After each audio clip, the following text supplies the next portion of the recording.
What a special day today. Super exciting. I'm so excited because we have this really awesome guest, Amazing. and her experience and grit is amazing. Her journey is amazing, comes with lots of accolades, and the coolest part is she's a friend and a neighbor. And Lisa Casarez, Austin, welcome to Thank Resorting you. to Success. What an exciting day. I love being your guest. I love your energy, and it's just great to bring heaven to earth here in Tesoro Viejo. It's awesome. We appreciate that. Thank you. Love it.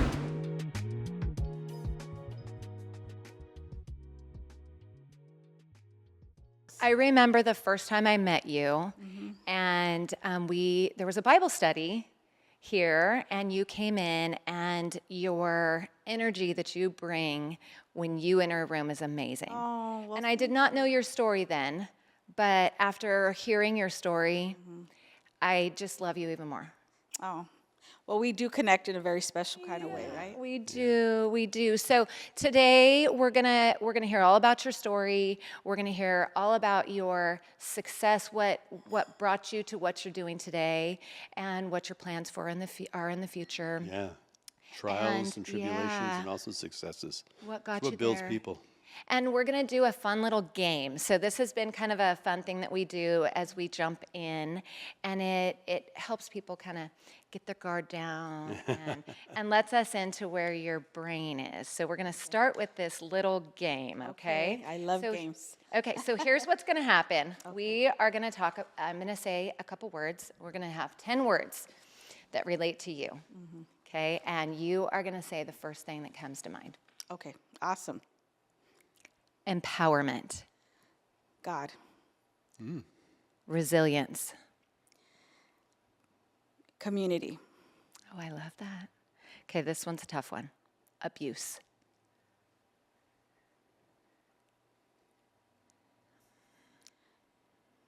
That one is hard. It's a tough one. It's a tough one. The Marjorie Mason Center, I guess I could say there. Yeah. Yeah. There you go. Yeah. Healing, Time, support. community, Another word of community. Yeah. Well, how much we love that. Yeah, for sure. Safety, friends, advocacy. me. Yeah, you so are true. that. You So are a lot true of these there. words, actually. I mean, that's what this is all about you, and all these words made me think of you. Hope, God, rehabilitation. one day at a time. Well, that's Yeah. more than one word, but That's Sometimes okay. that yeah. applies. Sometimes That's it applies. We found. And love. yourself. Great. I love that, but love, actually, I feel like you are the epitome of love because thank even every text or every time we talk, you say, I love you. Yes. Yeah. And your love just like comes out of you. It is thank really a wonderful quality. You to- resonate with that. I You resonate. appreciate that. Well, what the world needs now is love, sweet love. We're in a place You are where it right. really needs us to be love in the world. Yeah. Well, you know, bring it, girl. You I- bring it. And for us, and for me especially, as the word community, you use that very strongly, and that's a big pivot for us in our show. Is that the community of people, and it doesn't matter where you're at in the world, if you can meet those people and support them and grow part of it and be a positive influence to it, it's a choice, right? Right. Love it. It's a human connection that people sometimes nowadays want to not have to feel like they need it, Sure. but everybody wants it. Everybody needs it without even knowing it sometimes. That is true. Yeah. So I'll tell you a cute little story. As I was calling the ranch house, we are today in Tesoro Viejo at Beautiful the Tesoro beautiful Viejo. ranch house where we all live. And I said, we are doing a podcast and we're going to interview Lisa Casarez Austin. And they said, oh, we love Lisa. Oh, I We love love Lisa. If it's for Lisa, sure. So just so you know, your just reputation. love them, and they escorted me in, and I know. I love this community. You know, it's funny because I think what's being built now in our world is community. These types of Absolutely. neighborhoods, and I tell people where I live, and they're like, "Oh, you're so, everybody, we have events, we come Yes. together. very And social. in Yes. abuse, I think the thing that people do, partners that want to take control over people, and it's not always domestic, it just could be human connection. They try to take you away from the connection. They want to Right. get you out of community. Because when you're alone, you have no power. You're kind of out there alone. And Right. it keeps, we used to always say in our culture, las tortillas, the tortillas, if you keep them nice together, they stay warm. But if you take one out, it gets cold and hard and it's not yummy, right? I love that. And so it is See, another reason important to love Mexican food, I'm stay gonna tell you. connected and keep each other warm, keep each other empowered, Yes. inspired, encouraged. And we do feel that here in our community. Yes, and that's what communities enable. They enable you to be like a tortilla. I love that story. That's so And I great. think COVID has really, unfortunately, took us to a dark place. A lot of people, Yeah. isolated themselves. Isolation, yeah.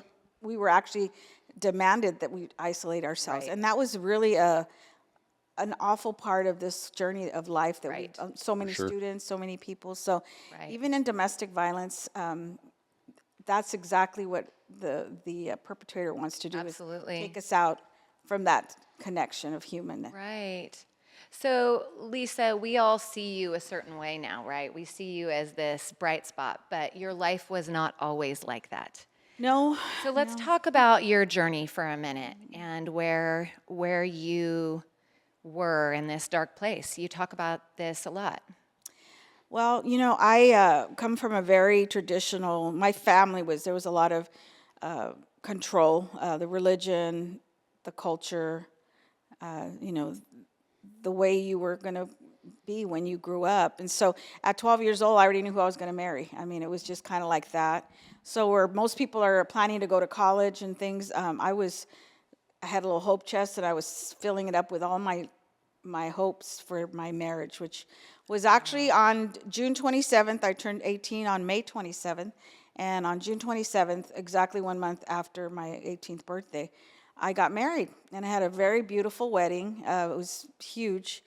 And it was to the person that basically I kind of knew I was going to marry at that point. And what I thought was going to be a fairy tale turned into be a real nightmare. It was a sad situation. And talk about community. Back in those days, I had a friend of mine who lived across the street from me, and she was an older woman, had several children, quite a bit of children actually. And when she was either being abused or I was being abused, and somebody would call the police, and it was back in those days, it was always one police officer because it was kind of Yeah, his beat. the His name beat. was Manny, the police officer. And he would come to my house and be like, take the report, write all the damage, and then, or at her house. And so she and I became community. We were like supporting each other. Yeah. And she would tell me, she says, at the end of the day, nobody's going to love your children like he does because he's the biological father.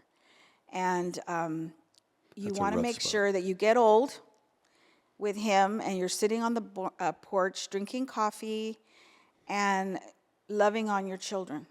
So keep your eye on that. No matter what's going on, if he comes home drunk or he's, unfaithful, whatever he is, at the end of the day, you want to get old with him and you want to have your grandchildren and your So my eye was always, and as humans, we Down always the have a road. goal. And if we keep our eye on the goal, that's where nothing else really matters but, like that marathon runner getting to the end. Right.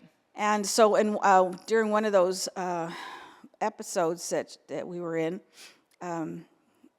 Manny came to my house, and it was early in the morning, and he looked just white. He was like, and I looked at him, I said, did I get beat up last night? I didn't know. I thought it was a joke, and he looked at me, he goes, you think you're really funny, don't you? He said, well, he finally, it finally happened. He killed her. Oh And my so gosh. she ended up in his, she died. Oh my goodness. And I ran and I saw her coming out in the bag, and her kids were Oh my being goodness. taken. And I know it was probably Child Protective Services. And that was a different vision that I had. She would Right. never get old. She would never see her No. grandchildren.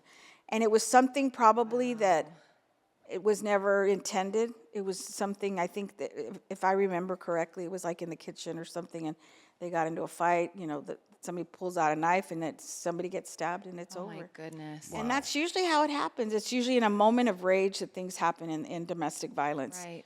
And I was a victim in those moments, but I never thought I would die. Right. I wasn't even on the radar for me, for right? sure. Until I noticed and I saw her. Right. And then it became like, oh my God, I could die in this journey. And so You probably think, I mean, even looking back on my sister's experience, you never think it will happen to you No. or your Right. family. it always happens to the other people. You watch it on TV and it's those other people. And not even someone you know. Not even Not somebody even you someone know. you know. Yeah, it's so But distant. Right. it can happen to you, and it will happen if you are in a place where you are, in that moment of whatever rage or whatever. It's very possible. Because I am now such an advocate of women, I've seen and I've met a lot of women that have been killed in the hands of their husbands, and not all of them are women. There's men Yeah, I that was are going to ask also that victims. question. Is it, Yeah. you see that? I There's mean, a this lot of little men dog leg. that are abused, and it's shameful, and there's a whole nother journey. But it can happen either way, even for Right. the children. Yes, the for children, sure. Be yeah, victims as that's- well. Often are. So it is a journey that at that moment I pivot. And you know what's interesting is that when you have children, you don't even have to say anything. The energy that you bring your children is very obvious, and they don't. It's almost like with my son and my daughter. My son was 6, my daughter was 4. And it was almost like I said, okay, when your dad comes home and he starts acting crazy, take your sister and put her under the crib and stay there until everything's over. Oh my goodness. And then you come out and we're going to act like nothing happened, right? Well, after this happened to my we used to call each other yaya sisters, because in our culture, whenever you're hurting or something and they're helping you, they go, yeah, yeah, yeah. So she was my yaya sister. And so she was very precious woman. And my son on one morning, when it was early in the morning, my ex came home. He wanted a chicken sandwich, and I made the sound of, and I got up and I went flying across the kitchen. I mean, he just grabbed me and took me to the kitchen and started. And my son, which usually would have gotten my daughter, put her into the crib and stay there until everything was over, grabbed her and took her and put her in we had a little Chevy Chevette, put her in the car and took my purse and yelled, "Mommy, Mommy, I got your keys." And it was almost like 6-year-old. we had powwowed about, okay, we're going to Yes. escape. We're not going to be victims anymore. We're going Right. to leave this situation. But you hadn't. I mean, We hadn't, but it was almost was like done. it was done. I was done, and it was almost like we had that conversation. Wow. But I believe it's the energy that we share with our children, that they Right. knew something was wrong. They knew I wasn't going to take this anymore. I was going to have to stay alive so I could raise them. And we got into the car, and my ex-husband ran behind the car, and he tried to stop us, and I hit reverse. And now I thank God that I didn't kill him, because I would probably be in the women's prison, because back Right. then a woman was like the property of the husband. Right, Wow. And it was a family matter. Really, domestic violence wasn't really talked about. It was Right. kind of, the police responded, but unless there was a fracture, there wasn't any kind of, they wouldn't file charges. Back then, we had to file charges, and most of us didn't, because, you have the honeymoon cycle. You're running on eggshells, and then boom, the explosion, and then you have the honeymoon period. So you stay in this crazy cycle of domestic Right. violence until something like this happens, and you jump out, and then you say, no more. Right. in retrospect, though, I mean, you looking back, and I'm over here thinking, you have to have this conversation with a 6-year-old. I never had it. We didn't tell each other, okay, we're going to leave. But he knew it because Right. of the energy. So I mean, amazing And to he think. may have that's- known about the neighbor, and he probably thought, "Oh my gosh." he didn't know anything. still, No, I mean, that's he didn't amazing talk to about think. it or anything. We were very. So this is why I tell people that are unfortunately our children. They are in the energy mode. I mean, Yes. they're in that moment. So Right. you need to be careful what you show them. You need to be careful how Yeah, for you sure. your response is, because they're picking everything up. Parental Right. facade. And yeah. this child is 6 years old, seeing all this. But he'd been seeing all this for, and when you're in the middle of this, you don't realize you're inviting your children into this Right. horrible situation. Oh, yeah. Right. You're keeping everybody in this dark place. That's why it's so important that you get help and you empower yourself to get out. Well, and you were a young parent. I mean, you're now in your early 20s. Yeah, I'm right? 24. Yeah. And you probably weren't working. No, I Yes, was raising right, my children, right. and that was my whole life. And I Right. barely had graduated from high school, and I had now, these two babies, and you're thinking, okay, the finances and Right. the How am I gonna support reputation them? and the religion and I'm going to shame my family and all the stuff that you think about. And most sure. of the time, you're not thinking about you're going to die. Well, especially in a culture that's Yes, set. the way I was raised. Not everybody's that way, but in my Yeah. family dynamics, this is how it was. And so here we are, escaping for our lives.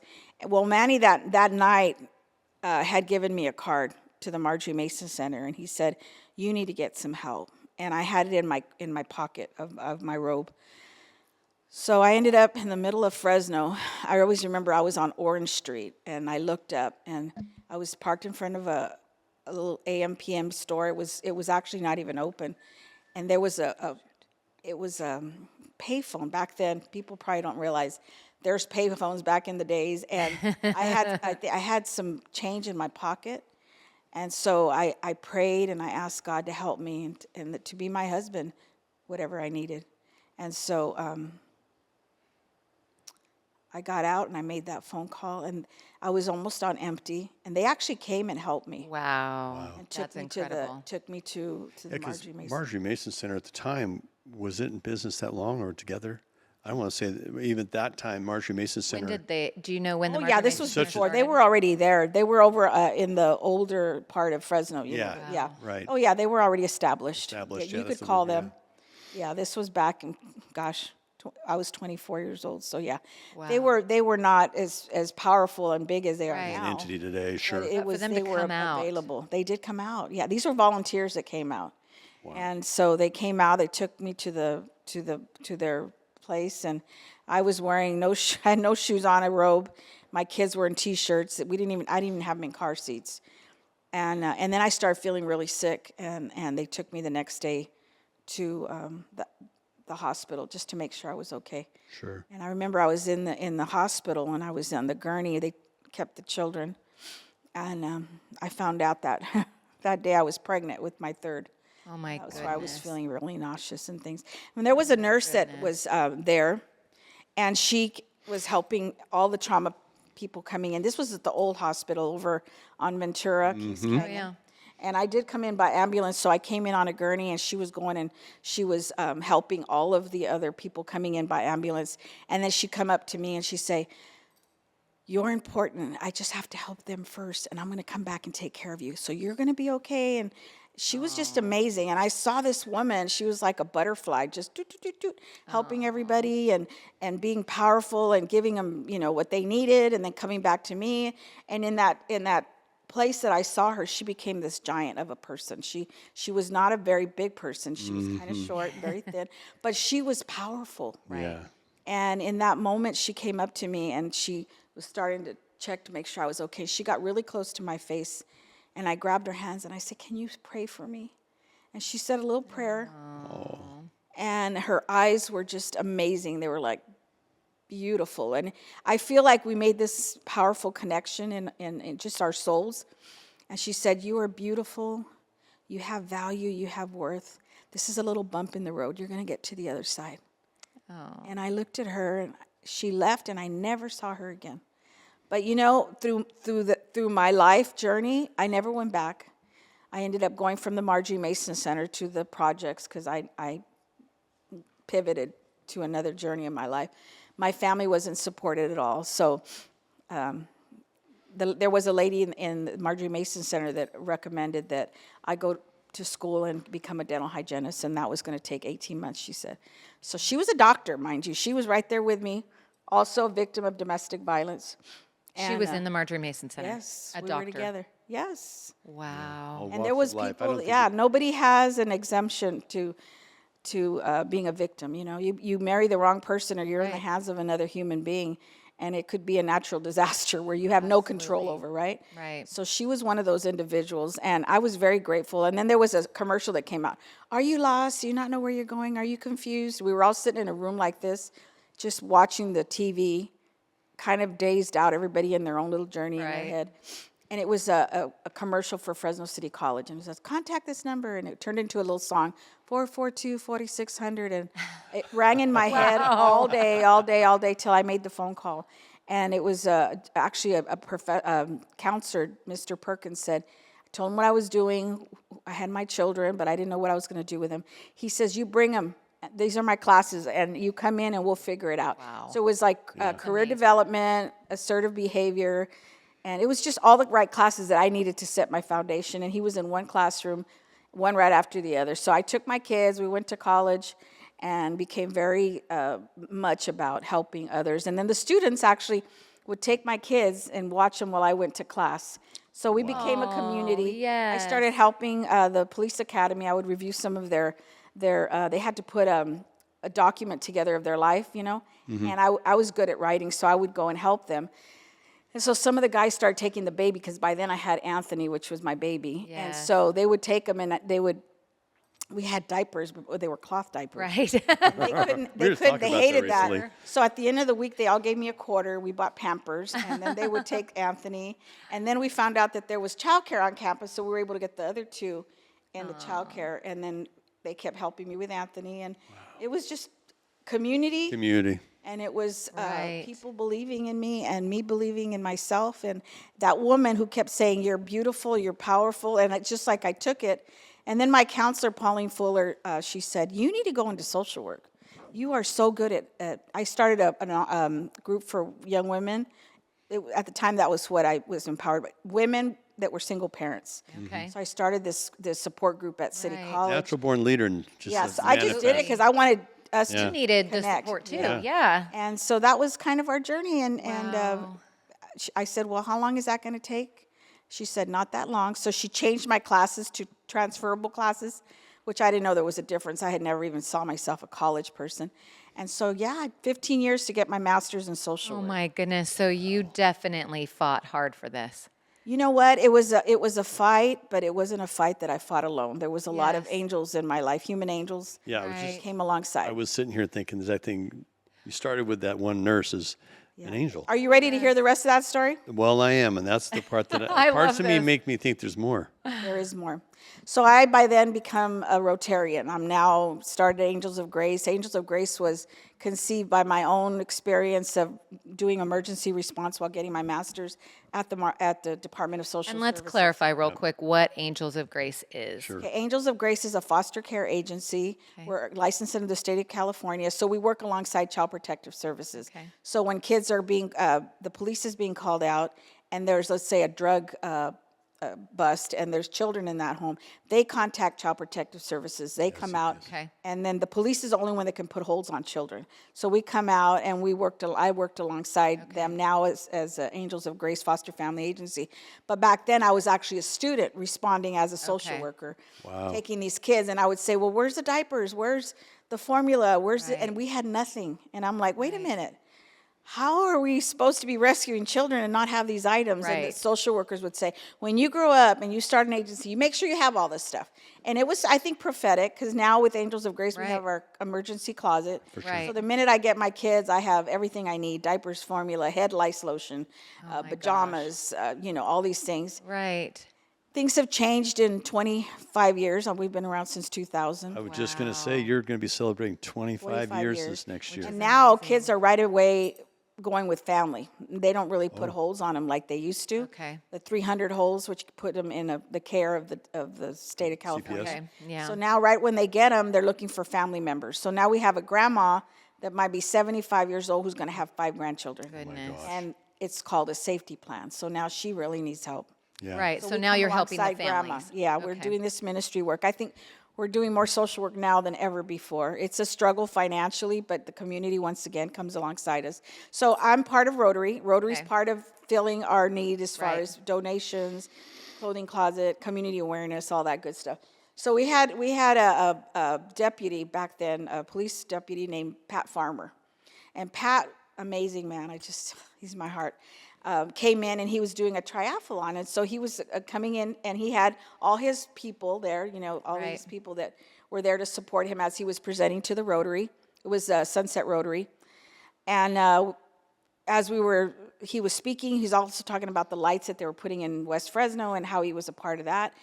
And when he was done, his wife came up to me, and I had done a presentation about we have a big annual luau of love that we do. Yes. Angels Yeah, of you're- Grace you're does that. We have it here now in Tesoro. We're so blessed. So back then, we were getting ready for that, and I was just kind of got up and said, we're looking for volunteers, people that can help us. Well, his wife came up to me after, and she's like, I'm not working right now. I was a nurse, but she had fallen from a ladder and she got injured. So she was, wanting to do something if she could help me. And I looked at her, and I looked in her eyes, and I said, "Were you a trauma nurse?" And she said, "Yeah." "At the old community hospital?" She said, "Yeah." And I said, "Oh my God, do you remember this little Hispanic lady that came in?" And she goes, "Yeah, I prayed for her." I go, "That's me. Wow. That's me." Her name's Jana Farmer. Oh. And You connect. we just wow. And I said, "You have touched thousands of children. And when I see them, I tell them what you told me. You're beautiful. You have worth. God has a plan for you. And this is a little bump in the road. We're going to get to the other side." I say that to all of my kids. And she looked at me and she just started crying. She said, "I was feeling so bad in my life right now because, being a nurse is pretty Yeah, amazing." absolutely. She wasn't Sense of doing worth, that yeah. anymore. And we've become best friends since. I mean, we are still close. And she's come here to our luau's, and Pat has since retired. And we're still very good friends. And they've had some stuff in their lives, and I've been there for them. So this circle has just been it's almost like a story that you're reading. Wow. Only God could have done that. Well, that's Right. what I was just going to say. It's Yeah. amazing that she helped you, and she didn't even really know how much she helped you. No. And she And- needed to hear it at that Yep. moment in her life. That's But incredible. What a great example of giving, right? I mean, give even when you don't know you're giving. He's one of the She best still examples. gives. Her and her husband and her children have been a blessing to Angels of Grace. And that's just the way the journey goes. People that might be listening saying, "Oh, what can I do?" You don't even know. Just that smile when you're walking, and letting Absolutely. people know, you know what, you're valuable. We all need to feel like we have value. And I think that was a aha moment I had in my life with this. My abuse was when this human being looked into my eyes, and I saw her as being almost like just super amazing human. Saw something in me that I could not see in myself. Right. That I was beautiful, that I had worth, that I was going to get through this. It took me all those years, over 15 years. God, I didn't see her till almost all those years later. It was enough that she fed into my soul to Absolutely. keep me going. But it also created a loop Yeah. that empowered you even more. Yes. Right? I mean, And don't I you feel empower that? those children. Now, if I could sit here and tell you about all the children I've had and how they come to me broken, and then I tell them all this greatness about them, and they go out and they become nurses, they become teachers. Right. One of them is a Secret Service for the United States of America. Wow. She's been a bodyguard for the last 3 presidents. She's in Africa right now. She's one of Amazing. my babies. And she says when people hear that she was in foster care, they feel sorry for her. She's like, "Oh, no, no, no, no, that's the best thing that could have ever happened." Because there was a time when kids, before AB 12 came through, which was where kids could only stay in the foster care system till they were 18, Okay. they would end up on the streets. Right. And so my 3 girls, and she was one of them, were going to end up on the streets. They had no family. And I had a little rental, and I opened up my rental, and we had to come up every month with $3,500 to keep it going. And every month God brought it, because at that point there was no money available for these children. Wow. And it stayed open for 8 years, and in 8 years, AB 12 came through. So now our kids can stay in the system till they're 21, as long as they have a plan. Well, we started off with 3 girls, and that turned into a 12-bedroom house with children and women who had children and love didn't have that. children. The ones that didn't have children never wanted to be single parents because they knew how much work that was. They could see it. Best kind of birth control ever. Right, right. And they've all been successful. All of my Right. girls have been successful. We just learned just the last couple of days, Simone Biles is of a domestic background. that? And Simone Biles, the gymnast? The gymnast, the 11, Really? 11 gold medal Yeah, champion. yeah. She was foster care. She's She a was foster care. yeah. And She and was. so She has a story. and listen to her story and how she says the same thing, tells herself every single day, I'm worth it and I'm going to do this and I got this. And I think it empowered her to go that direction. But she listened to somebody at the beginning. And like you said, you started One that person fire. can change your whole life. I think by faith, when I became very connected to God, and God showed me, God, the creator of the universe thinks I'm okay, I'm great, I'm valuable. And once you know that, it's real hard for people to destroy you. Yeah, for sure. Because you're like, I'm a miracle. I'm here for a reason. I'm a purpose-driven person. I'm created for Yes. such a time as this, and wherever God puts me is where I need to be that light. For sure. And Well- it's very empowering. One thing that I really love about your story is that you continue to share it. And I feel that is so important because you never know who's going to hear it and think, okay, I can get out of this situation. Yeah. And, since my sister was killed in a domestic violence situation and she jumped in trying to help a friend, and I often think, man, if that girl had just taken that step and had, gone to the Marjorie Mason Center or somewhere else. So I think it is so important for us to continue to talk about this. And she was in the midst of domestic. That young lady who was killed was in the middle of that also. So if she would have taken that step, like you said, it would have Right. really might have changed the whole course of path. If You she'd never have had think someone you're like gonna- you. It's not gonna. You don't think Right. it's gonna happen to you. Right, It's like, right. oh no, I'm exempt, but no, it could, and it does take that one step at a time. Inch by inch is a cinch. Yeah. But I think honestly, when Nicole asked me to share my story for the Right. Marjorie Mason Center, I really was hesitant because my life is great now. Right. God is good. I have a great husband. He has a story too. He raised his daughter. So men have a journey as well. yeah, It's for not sure. always Absolutely. easy, but it makes you stronger. It makes you resilient. It makes you understand and gives you empathy for other people.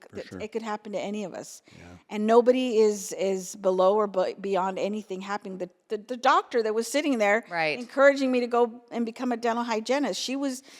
Who'd have thought? Right. You don't know what the Right. person next to you is going through. Absolutely. Private moments we don't know about, but once you give yourself permission to share that journey and that there is hope, it does give other people hope, and then it keeps you from being paralyzed because you're not paralyzed anymore. It didn't keep you paralyzed. The truth will set you free, as And they say. Right? I think sometimes, and I've heard this about survivors, like there's a guilt, like you feel like, I got out and there's other people in it. But I think the change in mindset is I can give them hope so they can take the first step because they can be out too. There shouldn't be guilt, it should be hope.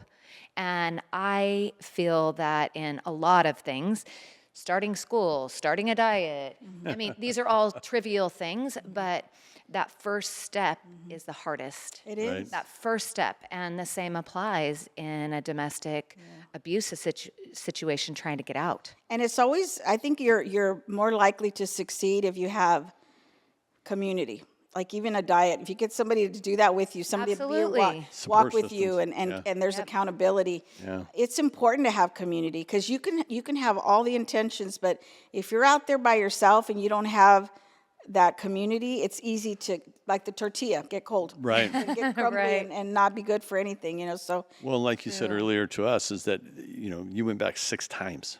that average person does that. And Average that's- person. And with that, you think, was there 6 opportunities to listen to somebody or see a scenario for you to break away? Right. And obviously, it took that moment to actually make that step. So know that that's why you always tell them you can help them, you can reach out to them, tell your story, share your path, because the light may just turn on at the right time. Yeah, and people are looking for the light when they're in that dark place. You want to be a light for them. I think now more than ever we can be a light. I think we're having issues in our world where people are really needing hope. Maybe not even through domestic violence, but just in life and life. and being able to share that hope with others. I'm really excited. Let me just share this. Angels of Grace recently received a national recognition where we went to Washington, D.C., and we received the Adoption Angel Award. We've had I think back then we were at 467 children adopted, we're probably close to 500 now. Wow. And those are forever families. Amazing. Yeah, for Yes. sure. Those are kids that are not going to be on the street at 21 because they have a family. They do. And we want to believe that our kids that are in foster care will have that connection with individuals when they get to be 21. But once you're adopted, you're family. I mean, that's powerful. That is. So we're very blessed by that. There's been a lot of challenges, and God has been there through all of them. We've overcome, just kind of like me, the resiliency. Social workers, I get a lot of interns.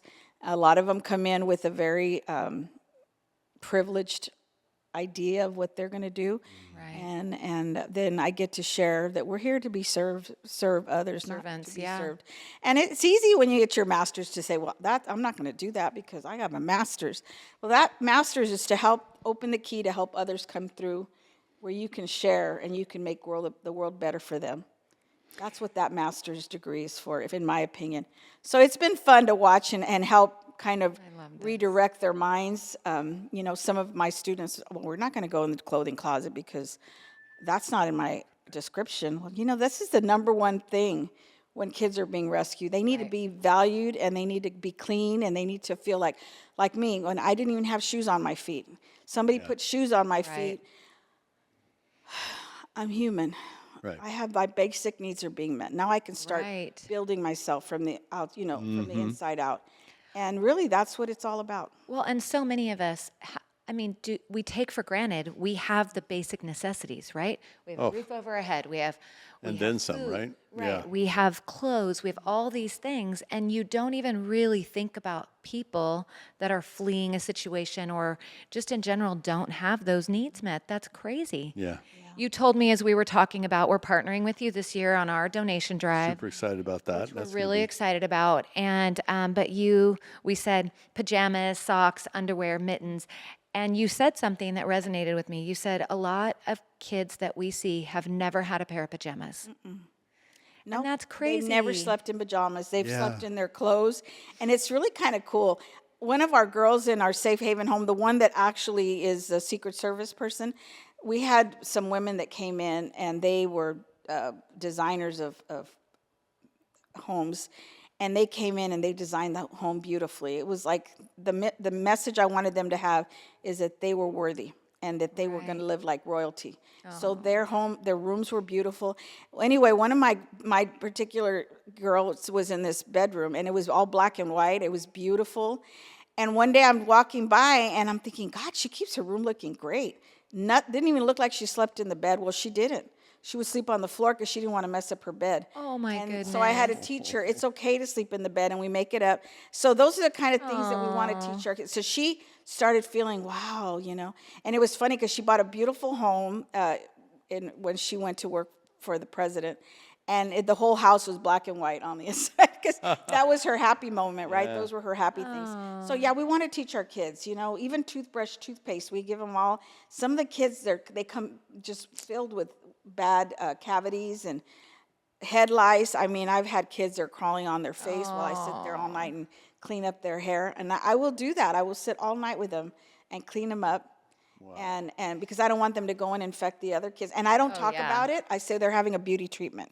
And then I learned you can put that's mayonnaise on their hair and then put a cap. And so I've learned that since, and it'll suffocate the head lice. Then I come the next morning and clean them up. But it's a beauty treatment. We don't want them to feel like. That's and so it's the cute. presentation and how you treat our kids and make them feel that they have worth and that they have value. And the pajamas are going to be a beautiful part of that. So thank you for that. Well, we don't think about that, about feeling warm and cozy, because we Right. are We have 'em. lucky to have that. And, you are bringing that. And so we had the honor, last year, you were given an award from the Marjorie Mason Center. You were one of the top 10 women in the community that received that award.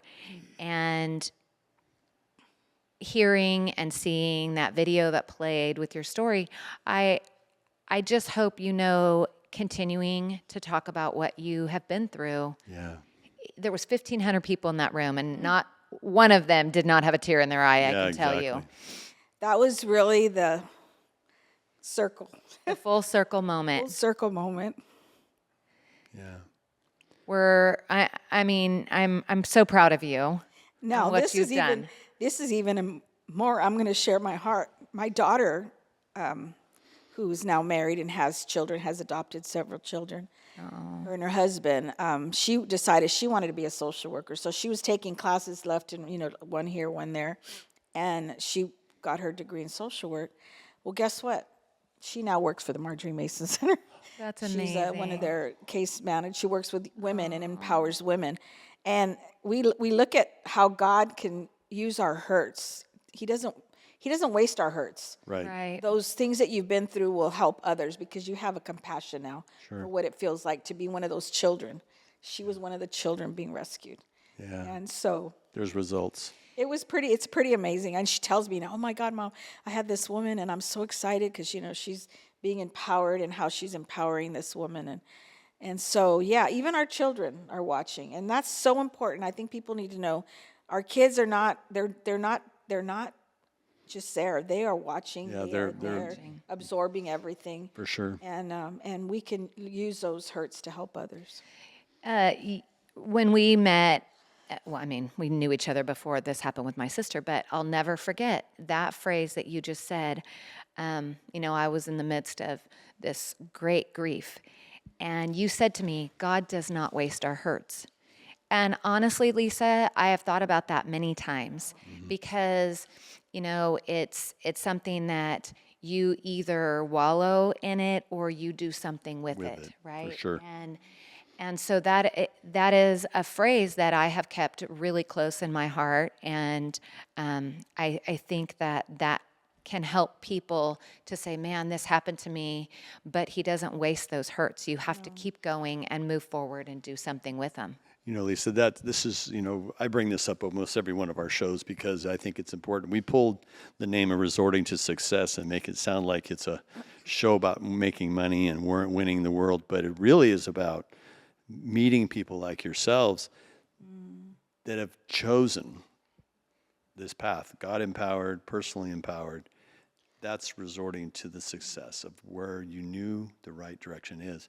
And thank you for that, because you Right. really do. This fly is resorting to success. Sorry. And that's fly. exactly what happens. The enemy wants to be the fly that keeps you Exactly. instead of focused on where you need to go. Right. There's a lot of distractions out there in the There world. are. Just For like that sure. fly. We can't be distracted.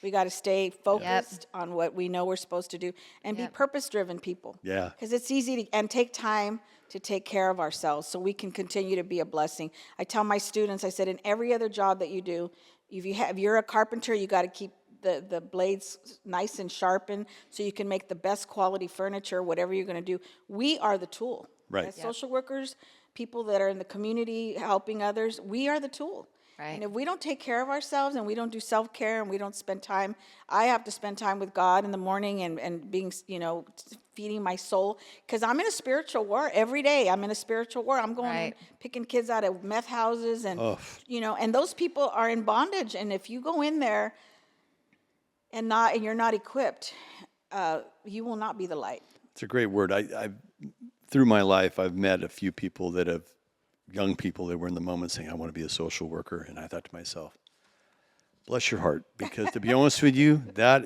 is, you've got to have an inner power that is way beyond my skill sets. I'll guarantee you that.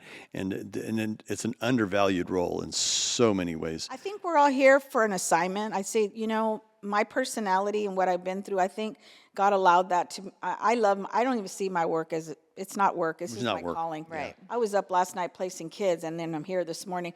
I don't feel like, oh my God, no, I feel like, wow, these kids are in a safe place. Right. I get to be here with you. I get to share my story. I get to go out today and we have Flipside Church bringing in Thanksgiving dinners for these grandparents and great's people that? that probably wouldn't have a good Thanksgiving for their grandchildren had the community not come together.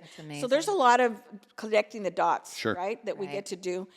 And we're purpose-driven people. My little girl that I told you works for the government, Secret Service, she would sit there and watch people. And I'd say, you need to be more. And then God just said, you need to let her be her. Because she's designed perfect for her calling, for what I have planned for her. Right. She's perfect for what she does. She sits there and she still absorbs everything.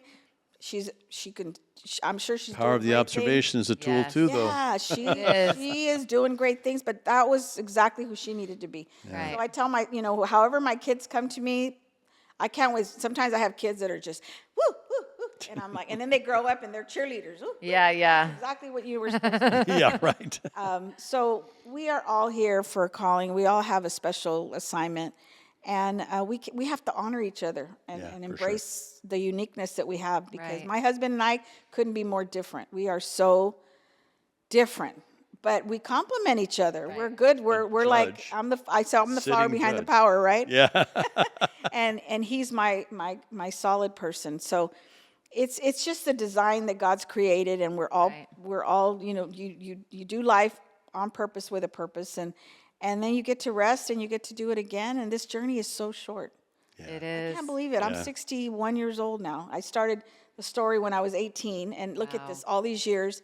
But there's been a lot of good moments. There's been a lot of sad moments, but Right. we're here today, and I think all those moments have been have created and allowed me to be the person that I am today. Cumulated, yeah. So before we wrap this up, what would you say to someone who is in the midst of this really low point in their life? May not just be domestic violence, but it could be it just the lowest point of feeling alone and feeling like there's no hope.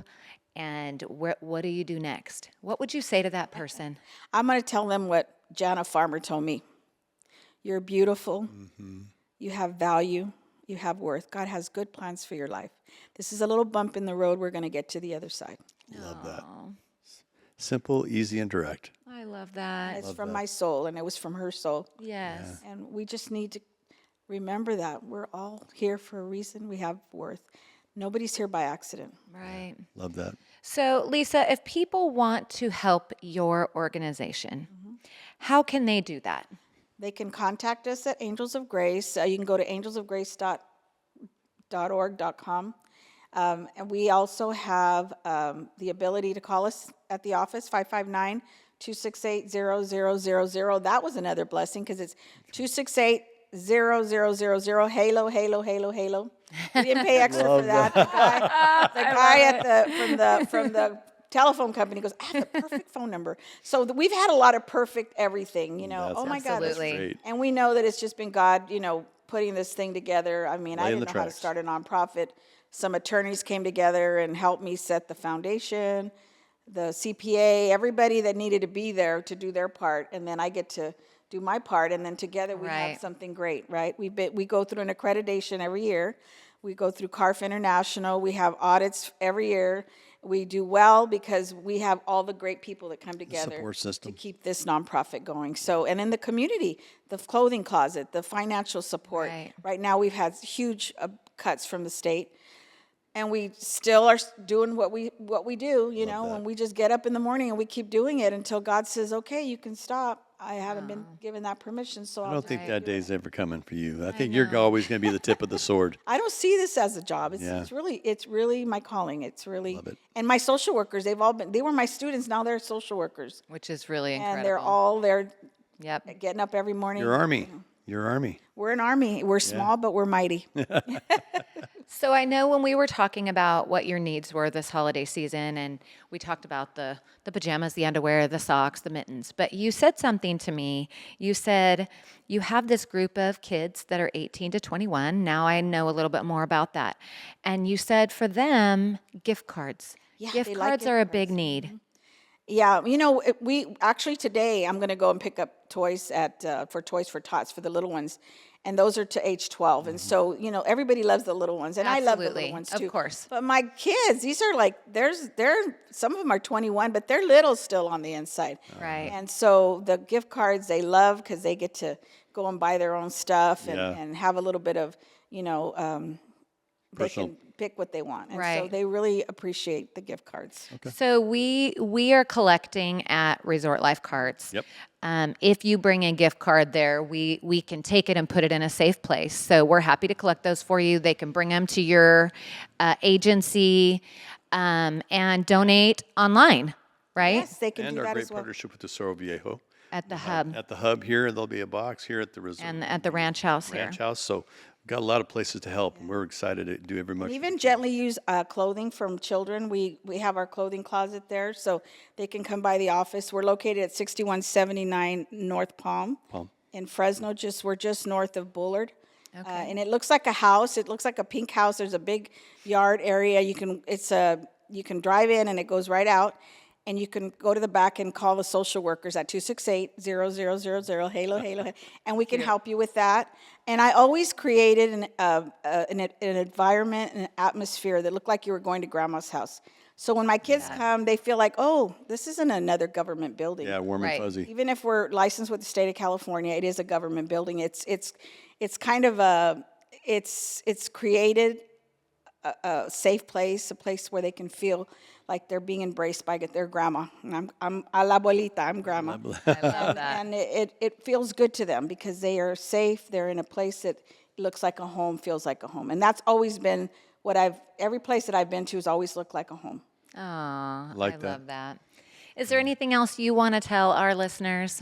No, well, thank you. And if you are someone that feels like you need to get help, there's people out there that will help you. The Marjorie Mason Center, they're my to-go people, but there's also other organizations that you can go to. Some of us are going through things in life, and we just need to be empowered. There's a lot of Celebrate Recovery programs at different churches that they can go to. And some of us are just enablers, and so we got to learn not to be enablers as well. For sure. So there's just, we're all a work in progress. None of us are here perfect. We're every day we get to get up and be better people, and so just make it a point to get up and be better than you were yesterday. We appreciate that. We love our listeners. Yeah. And we are on social, on Instagram and Facebook. Resorting Like to us. Success, Yeah. Yeah. Follow us. Check it out. YouTube. We'd love to see you. Absolutely. Check in. Chime in a little bit if you guys are direct messaging us. We'd love to have some feedback on some of the things, the topics we talk on. If you need to reach out, you need more information, please do that because we'd love to share that information to you. Absolutely. And Lisa, thank you so much for having being me. our guest Thank you today. for allowing me to share my Our heart. privilege. Thanks again. Thank you. God bless you all.